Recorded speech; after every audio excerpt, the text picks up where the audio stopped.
A small but very important trick to know how to index or apply a serial number to a list, and that too is dynamically. Suppose I am going to conduct an Excel training and I have a list of participants and I haven't assigned any serial number or indexed it. I'm going to use function sequence wrapped around with another function called count_a. What count_a does, it actually counts the non-empty cells. So this is my range. I'm going to lock the range using F4 close parentheses, and I do not want to add the first row because it actually is the column header. Close parentheses and press enter.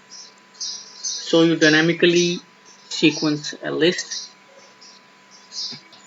Now that we have a list, suppose one of the participants is withdrawing from the Excel training and do not want to participate in that training. I'll have to remove the name of that participant from the list. Let's do that. Delete the row and see the sequence number is not disturbed and we are not getting any kind of error in it. That's how you can dynamically index a serial. Dynamically indexed a series, and that's how you can dynamically index a list.